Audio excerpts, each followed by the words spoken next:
এক ছোট্ট শিশু কেঁদে কেঁদে কইল, আমি কিন্তু আল্লাহকে সবই বলে দিব।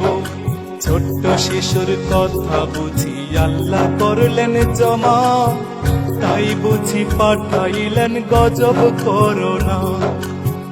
তারপর থেকে চীনের রুহান শহরে করোনা ভাইরাসের রোগী শনাক্ত করে। রিচার্জ করে দেখলো বিজ্ঞান ঔষধ মিলে না, প্রমাণ হলো বিজ্ঞান শক্তি কোনো কামের না।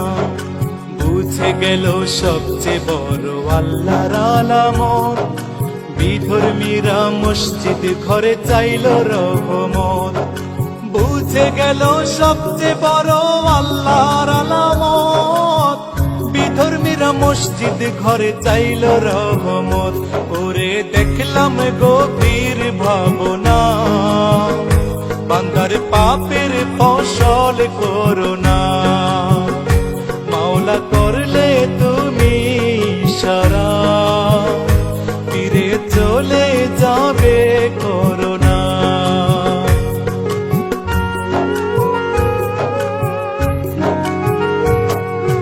আল্লাহ ছাড়া এই রোগের ঔষধ মিলে না, তাই তো রোগের নাম হইল ভাই কোভিড করোনা। একে একে 200-র উপর দেশে ছড়িল, 6 লাখেরও বেশি মানুষ আক্রান্ত হইল।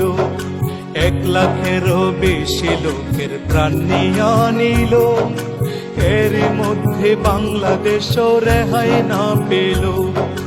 একের পাপে 10 জনাকে পুইরা করে ছাই, এই কথাটি সর্বসদা মনে রাখবেন ভাই। কারণ আমরা নামে মুসলিম ঠিক নাই ঈমান, নামাজ পড়ি ঠিকই আবার খাই ঘুষ হারাম। সবচেয়ে দামি বাংলাদেশে কোরআন বিক্রি হয়, বক্তা আনলে 50,000 অগ্রিম দিতে হয়। আলেম হয়ে ওয়াজ মঞ্চে গিয়ে বেড়ায় গীবত, দিনে দিনে উঠে গেছে আল্লাহর রহমত। করে দেখলাম গভীর ভাবনা, বান্দার পাপের ফসল করোনা।